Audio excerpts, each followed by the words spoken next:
I don't care if she's drowning in task lists. Just get her to bring the damn tuna wraps. Brent snapped, pacing outside the boardroom like he was auditioning for a Wall Street reboot. I stood 6 feet away, holding the draft of the quarterly earnings deck he was supposed to proofread but hadn't even opened. He didn't know I could hear him. He never does. I was the one who color-coded his calendar, so he didn't walk into investor calls thinking they were HR briefings. I was the one who flagged a $2.3 million discrepancy in an invoice last December. I was also the one who, 6 minutes from now, would walk in and save his sorry ass when the buyer's counsel brought up the documentation irregularities. But right then, I was just the admin, background noise, the woman who kept the coffee fresh and the printer warm. Hey, real quick, if you're listening and haven't subscribed yet, it helps us more than you know. A like, a follow, whatever you can spare, it really does keep stories like this going. Thanks for being here. Now back to this mess. You want to know how I ended up holding 44 patents under my name while my own employer was preparing to sell the company like I didn't exist? Buckle up. StrataCore Systems is a mid-sized tech manufacturing firm based out of Columbus. Niche stuff. Custom sensor arrays, embedded systems for logistics infrastructure. It's the kind of company that makes boring sound sexy on paper. But behind the scenes, it runs on caffeine, duct tape, and underpaid staff with PhDs. I joined 8 years ago, straight out of a crappy admin job where I learned to read contracts upside down while waiting on hold with UPS. StrataCore hired me to manage calendars, book travel, and occasionally schedule investor calls. They didn't expect much. That was my first advantage. I did my job. I did it well. And I noticed things. How engineers would whisper about rushed patent deadlines, how legal would ask for notary services with red eyes and shaky hands, how leadership loved slapping their names on ideas they didn't understand. Brent strutted in 3 years later, all swagger and buzzwords, like a dollar store Musk with a LinkedIn addiction. Within 2 weeks, he'd managed to alienate the CTO, flirt with the founder's daughter, and replace half the support staff with his former frat buddies turned agile operations consultants. My badge still beeped through the door, though, because unlike Brent, I remembered people's birthdays. I remembered who couldn't eat gluten. I remembered how to read the footer of a USPTO filing. 5 years ago, during a late-night scramble to meet a grant deadline, legal pinged me. Can we file this under your name again? You're already the designated notary.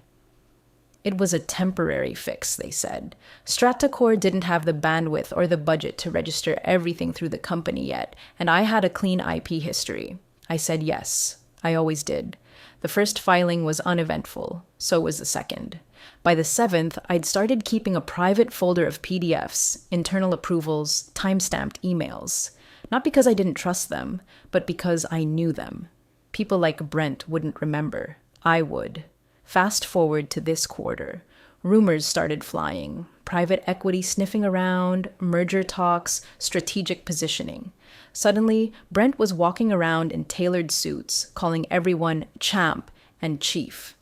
I was asked to print 76 bound copies of our IP portfolio deck, excluding myself from the recipient list. HR quietly reclassified me as temporary administrative resource in the org chart, citing budget optimization. No goodbye party, just a message.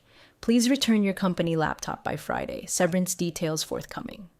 I didn't panic. I didn't email anyone back. I just pulled out my folder. Receipts. Confirmations. Every single IP document filed under my name with explicit written approval. 44 of them across 6 innovation cycles. They never transferred them. They never followed up. And they sure as hell didn't think I'd remember. But I did. So when due diligence hit and the buyer's team started requesting proof of ownership for every patent listed on the deal sheet, guess whose name kept popping up? Yeah, mine. But Brent still thought I was just admin. I was about to become his worst unread clause. The first sign something was off, Brent stopped faking humility. He started strutting through the office like he'd already made the Forbes list. Started calling the receptionist sweetheart again, which meant his ego had officially eclipsed HR training. One morning, he walked into the break room mid-bagel chew and slapped the vending machine like it owed him money. Big news coming. He said to no one in particular, like we were supposed to lean in and gasp. Let's just say StrataCore is about to level up. A few hours later, I heard him on the phone outside the conference room, pitching the company like it was his damn garage startup. We've got proprietary tech, strong IP, agile teams, 40 plus patents just sitting there, waiting to scale. He paused dramatically, then added, "Honestly, they're the crown jewels of the deal." He didn't say my name. He didn't say anyone's name, just our patents, which was hilarious considering none of those patents were technically theirs. I should have felt rage. I should have marched in and called his bluff. But I didn't. I watched. Quiet, calm, calculating. You see, you only throw a match when the gasoline's already poured. A week later, I noticed a meeting pop up on the executive calendar labeled Project Slate. No location, no agenda, no invite for me. I ran point on Brent's calendar for 2 years, and now I was somehow too irrelevant to even schedule his calls. Cute. Out of spite, or maybe instinct, I clicked into the invite details. Private equity firm, high-level due diligence kickoff. All the execs were attending. Even Martin from procurement made the cut. Me? Nothing. Not even a placeholder. Fine. That night, I stayed late. Not out of loyalty, but out of habit. While the others drank IPAs at some rooftop bar celebrating a deal that wasn't closed yet, I sat under the flickering overheads in a polyester office chair and opened my filing archive. Patent?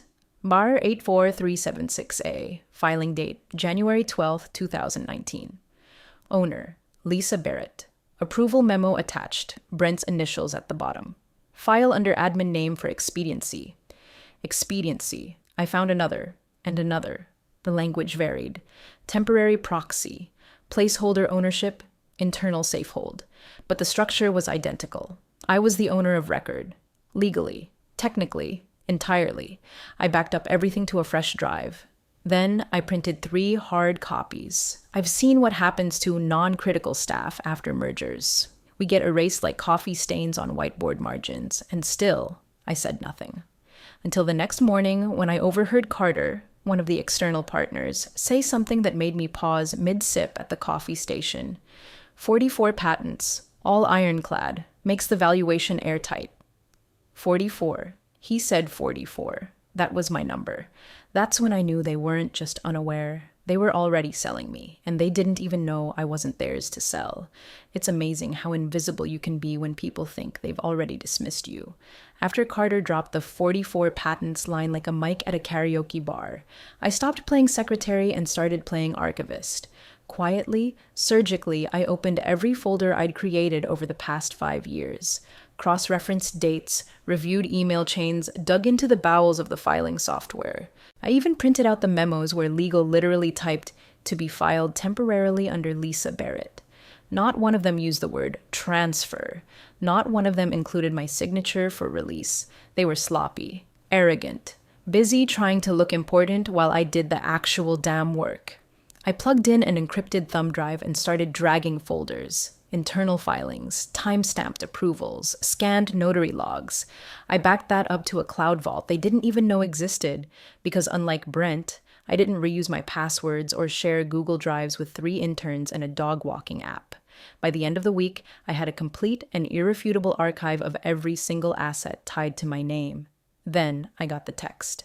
"Hey, you didn't hear this from me." It was Mallory from legal, just 2 years out of law school, sharp as a tack, underpaid and already cynical. They're trying to list you as non-critical for the org chart. I stared at the screen. Non-critical, huh? Tell that to the 38 funding decks I built while Brent was too busy golfing with potential investors. Tell that to the 11 patent claims I walked through with the engineering team while he was rebranding our core platform to something that sounded like an energy drink. I texted back, "Thanks." That night, I stopped being careful and started being thorough. I opened our internal NDA registry. Yep, I had access. Brent had once told IT I needed full edit rights so I could upload his initials without bothering him. Idiot. I scrolled through signed agreements, export logs, edit history. Most were up to date, some weren't. Some had missing signatures. One in particular, the licensing agreement for our proprietary logistics tracking module, was technically expired. No one renewed it, but we kept using the tech. That's called a compliance violation, Brent. Or, as a buyer might say, a deal breaker. I flagged it. Then I found more. Outdated SOPs. Redlined versions of technical documentation that were never finalized. A vendor license we were supposed to sunset 2 quarters ago that was still running in live production. The foundation was cracked, and they were trying to sell the house with a fresh coat of paint and no inspection. I kept going. Someone once told me I was dangerous in cardigans. I took it as a compliment, because while they were up in glass-walled conference rooms sipping LaCroix and practicing their deal smiles, I was down here cataloging every legal thread holding their empire together, and quietly I was winding them around my wrist. Not to strangle. Not yet. Just to remind them who actually held the ends. Brent called it streamlining. He stood in front of the company like a sweaty TED Talk reject, using words like operational alignment and lean execution, which are just corporate for we're cutting anyone without an ego and a Slack channel full of gifts. He smiled like he was doing us a favor, said things like, tough decisions build strong teams and some roles will evolve. Mine apparently evolved into non-essential cost center. HR handed me a thin manila envelope 2 days later. Inside, a single-page letter reclassifying me as a temporary contractor, effective immediately, pending separation. Severance? A lump sum equivalent to 3 weeks of pay and a bulleted list of transition support resources that included a link to an outdated resume template and a coupon for LinkedIn Premium. I read it once, didn't blink, folded it back up like a grocery receipt and slid it into my bag. I'll think about it, I said. No emotion, no cracks. The HR rep, sweet girl, newer than the office potted plant, gave me a nervous half smile like she'd just euthanized a hamster. They really, truly didn't know. I went back to my desk. Well, the corner of a conference room they'd shoved me into since my badge stopped unlocking the usual doors, and opened my inbox. Buyer's counsel had finally entered the chat. A message forwarded from legal, read and urgent with the subject line, request, original IP filings. Attached was a polite but pointed list of all patent numbers StrataCore had claimed in the deal packet. The counsel's note was brief. Please provide original filing documents and proof of assignment to corporate entity. I read it twice. There was no proof of assignment, because it never happened. The transfer memos were drafted, never executed. I'd checked every single one. No signatures, no timestamps, nothing enforceable. And now someone smart, was asking the right questions. I stood up and walked to the window. Brent was outside, laughing on the phone, windmilling his arms like a guy who thought he just closed a 10-figure deal. His tie was too tight, his hairline retreating, his body still in 2024, but his mind already in Malibu. He thought the deal was done. He thought I was done. That night, I didn't sleep. I mapped out every person in the org who had touched those filings, who initialed, who nodded, who pretended not to notice. I drew lines between approval chains and conference calls, mapped Brent's rise like a disease on a timeline.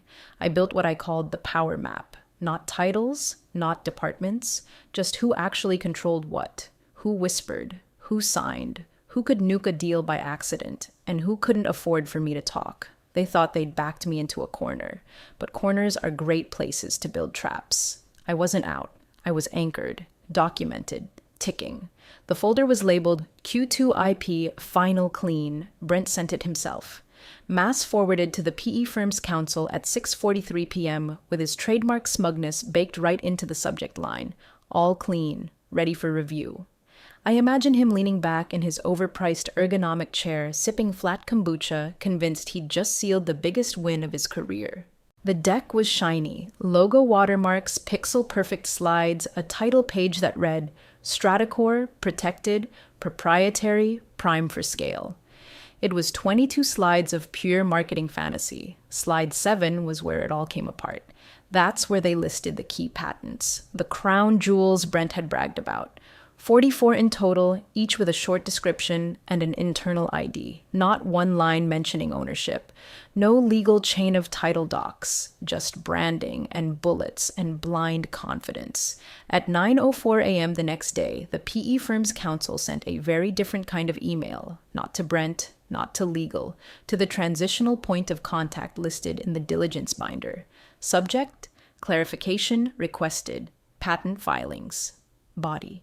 Per review of the attached deck, we cross-checked the listed patents with public US PTO filings. All 44 show original ownership under an individual named L. Barrett. Please advise. That was it. 22 words. That's all it took to detonate Brent's spreadsheet kingdom. By 10:17 a.m., I got the first message from legal. It was Mallory. No subject line, just, Lisa, please call me SIP, urgent, do not reply by email. I let it sit. At 10:42, I got another. This one from Brent through Slack. First message he'd sent me in weeks. Need to chat Ray IP docs. You signed those over, right? I didn't reply. He tried again. We just need a quick clarification for the buyers. No biggie. Then came the third message, this one less casual. You can't seriously be playing coy with this. Don't forget who brought you into this company. Ah, there it was. The guilt grenade, classic Brent. At 11:03, legal formally requested the signed assignment forms for all patents. They didn't ask if I had them. They assumed they existed. That's when I opened my folder. See, I never deleted anything. And more importantly, I never signed anything either. I had every draft they'd ever created to initiate transfer. I had emails with please review and signed subject lines. I had reminder pings from old paralegals. But what I didn't have, what they needed, was a single executed agreement with my signature, because it didn't exist, because they never asked twice, because I was just admin. I printed the entire packet and slid it into a red binder. No frills, just facts. And then I called Mallory. She picked up on the first ring. Lisa, oh my God, are you okay? Perfectly fine, I said. Brent said you signed everything years ago. He says a lot of things. Pause, then softly. Did you? No, I said. I never signed anything. You can check the system. Silence. I could almost hear her swallow through the phone. Then a whisper, equal parts fear and awe. Jesus Christ, they don't own any of it, do they? I looked at the red binder, my name on every page. No, I said, they don't. And just like that, the foundation shifted, not with a bang, but with the slow, grinding creak of power realizing it had nothing left to stand on. He called me from his car, speakerphone blaring like a war drum over Bluetooth. I heard the echo bounce around his leather interior. Brent always took confrontation on the move. It gave him the illusion of momentum, the illusion of control. You'll sign whatever we need, he said, chewing the words like gum. Don't forget who gave you this job. I didn't even blink. Actually, I said, the board gave me this job. You weren't here then. You were still busy failing upward at Talrex. He paused, long enough that I could hear his engine idle shift. Then came the fake chuckle, the one he used when investors asked something he didn't understand. This isn't personal, he said. Good, I replied. Then you won't mind dealing with the facts. Click, I hung up. 5 minutes later, my inbox lit up like Christmas. Legal, panicked. Mallory was looping in everyone now. Subject line, urgent, IP chain of custody review. I read through the thread. They had found the memos. Sure enough, there were internal approvals. Notes from past GCs, even a slide from an old board deck referencing temporary IP proxy filings. But nothing was binding. No executed assignments. No legal chain of title. Because they never followed through. They assumed I'd just vanish. I didn't. Mallory tried to call again. I let it ring. I needed them to sit in the uncertainty, to feel it. Then came the meeting invite from the buyer's council. No more proxies, no more intermediaries. Subject, IP ownership clarification, L. Barrett attendance requested. My name on the line. Not admin, not support, not the girl who takes notes. L. Barrett, attending in her own capacity. The meeting was set for Thursday at 10 a.m. EST. Brent accepted the invite within 3 minutes. Legal followed. The founder RSVP'd tentative, probably from some vineyard in Sonoma where he still thought Stratacore was his legacy. But none of that mattered, because for the first time, they couldn't move without me. I sat in my tiny borrowed desk space, the one HR stuck me in after my reclassification, and I stared at the monitor as the call notification pinged onto my screen. Behind me, someone from facilities was testing the fire alarm system. Shrill beeps echoed through the hall. Fitting, because for Stratacore, the real alarm hadn't even begun. Brent logged into the call 5 minutes early. Of course he did. He was already on camera when I joined, leaning back like a talk show guest, tie askew for that relatable executive look. His virtual background was one of those generic skyline stock images, like he wanted us to think he'd just stepped out of a Manhattan power lunch. Never mind that he was probably 3 blocks from me, holed up in the executive suite with someone from marketing feeding him buzzwords like oxygen. "Lisa," he said, nodding like a senator at a confirmation hearing. "Glad you could make time." "I work here," I said. "Sort of." He didn't like that. Good. Next came legal. 3 faces, 2 of them sweating, all of them scrambling behind the scenes for whatever narrative might still hold air. And then, with surgical timing, the buyer's counsel appeared. Evelyn Lang, mid-40s, blazer sharp enough to cut glass. No small talk, no smile. Just a polite nod before she clicked share screen and opened the folder that was about to gut their deal. "Let's begin," she said. "We've reviewed the provided IP packet and in parallel conducted a full USPTO audit on the patents listed in your pitch materials." Brent sat up a little straighter. Evelyn continued. "Here is USPTO document number 044298382, patent for the StrataCore Embedded Logistics Interface. Owner of record, Lisa Barrett." She didn't wait for gasps, just clicked to the next tab. 0 Lisa Barrett. Another tab. 0 Lisa Barrett. She kept going. 10, 20, 30. By the time she reached number 44, Brent's posture had deflated into something closer to a hostage negotiation. Evelyn stopped screen sharing. "We could not locate executed transfer agreements for any of these assets," she said. "Is that correct?"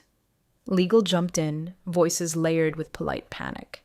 "We do have memos and internal approvals. These filings were always understood to be temporary placeholders. Lisa was our notary, our admin lead. It was never meant to be permanent." Evelyn held up a hand, just one. "We understand intent, but intent doesn't overwrite ownership." Then she turned to me, full screen, direct eye contact. "Ms. Barrett, do you intend to transfer the patents?" Silence. I let it hang. Just long enough for Brent to lean forward like he might interrupt. Just long enough for someone's nervous breathing to be picked up by their mic. Then I smiled. "That depends," I said. "Who's asking? StrataCore or the buyer?" Brent exploded. "Oh, come on. Don't be dramatic, Lisa. This is your company too." "No, Brent," I cut in, calm, surgical. "It was never mine. Remember? You made that very clear when you reclassified me as non-critical, when you sent me a severance packet with a LinkedIn coupon." He blinked. Evelyn cleared her throat. "Given the current ambiguity around ownership, we are recommending a temporary hold on the transaction until clarity and full consent are obtained. In other words, no signature, no deal." I watched Brent's face try to process that. Watched him calculate how many bonus payments, how much status, how many exit fantasies just evaporated because he underestimated the woman who fetched his dry cleaning and notarized his shortcuts. He turned to me, jaw twitching. "You're doing this out of spite." "No," I said, leaning forward. "I'm doing this because it's mine." Evelyn muted her mic and smiled. "Let's reconvene when Lisa's ready," she said. "Until then, all timelines are paused." Call ended. Silence. And for the first time in 8 years, I wasn't the one waiting on a decision. I was the one making it. The emergency board session was scheduled for 7 p.m. Eastern, which meant they wanted to bury it. After market hours, off calendar, no official minutes. I showed up anyway. The meeting room was dimly lit. Half the board calling in from vacation homes and hotel lobbies. Everyone pretending this was routine governance when the reality was hanging from every line of Evelyn's earlier email. Pending resolution of asset ownership, all forward movement on acquisition is paused. Brent launched in before the virtual name roll was even complete. "This is a non-issue. She's staff. These were administrative filings done for expedience. Lisa's been with us for years. This is clearly just a misunderstanding, one that's become a little overblown." He turned toward me like I was supposed to nod along. I didn't. Instead, I pulled out a binder. Simple. Red. The same one I'd been building for months in quiet shadows while Brent was playing CEO cosplay in his corner office. "May I?" I asked. The chairman gave a tired nod. I walked to the head of the table and slid the binder across the smooth oak surface. Then I opened it. Inside, I said, you'll find every filing, every approval, every time-stamped email from legal requesting that patents be temporarily filed under my name. You'll also find correspondence showing that at no point did anyone follow up with executed transfers. There's no chain of title, no signed assignment. Brent cut in, his voice shrill now. That's not how these things work. You can't just hold the company hostage because of a technicality. I looked at him, steady, neutral. Then maybe you should have read the technicalities. Silence. A director in the corner, the only one who still printed documents and read every word, flipped through the binder page by page. He paused, then muttered almost to himself, "How the hell did this fall through the cracks?" I didn't answer. I didn't need to. Another board member spoke up, voice sharp. "Did legal ever recommend a formal transfer of rights?" Someone from the legal team chimed in, meek. "Yes, several times, but Brent deprioritized it." The room tilted. Brent opened his mouth, but the air had changed. It wasn't just about me anymore. It was about risk, liability, credibility. It was about how close they came to selling a house they didn't own. I stood there quietly as they argued. Let it swirl, let it land. By the end of the hour, Brent was asked to step out for a separate conversation. He didn't come back. I collected my binder and turned to leave, already halfway out the door when the chairman called out, "Ms. Barrett?" I turned. "We've spoken to the buyer's firm," he said. "They're interested in engaging you directly, as a consultant post-close, independent review of IP, continuity planning, long-term advisory. Interested?" I paused, holding the doorknob, letting the weight of it all settle for one perfect moment. "I'll consider it," I said. "Depends on the terms." Then I left. No raised voice, no revenge monologue, just presence. Because power doesn't always knock. Sometimes it waits to be noticed. The final documents arrived via courier in a thick envelope with gold-embossed tabs and color-coded stickies like some absurd ceremonial scroll. The PE firm's lawyers didn't send it through DocuSign. They wanted the moment to feel weighty, tangible. I opened it at my kitchen table with the same red binder beside me, now dog-eared and worn at the corners like a favorite paperback. Page 32, that's where the clause lived. Yellow highlight, bold font, boxed in legal armor. All patent transfer subject to written consent of L. Barrett. There it was. Not buried in the appendix, not reduced to a footnote, front and center. Consent wasn't implied, it was required. Brent, of course, was nowhere in sight.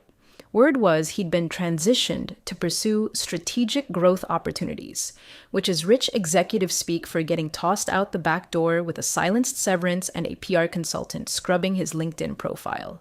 The buyer's team scheduled a closing call. This time, no smug intros. No one dared speak over me. "Ms. Barrett," Evelyn said, her tone now edged with respect instead of formality, "we'd be honored to have you finalize this with us. We've included the writer as discussed." I flipped to the end of the packet. There it was. A concise clause of my own design, surgically drafted with Mallory's help, and a little late-night coffee-fueled law review research.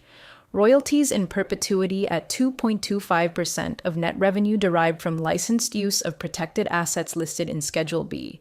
And underneath that, credit line to read, core innovations based on contributions from Lisa Barrett, to appear on all investor materials, patents, and technical documentation.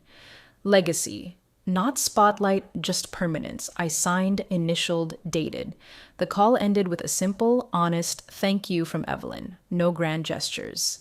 Just a woman in control, recognizing another. I hung up and sat still for a long moment.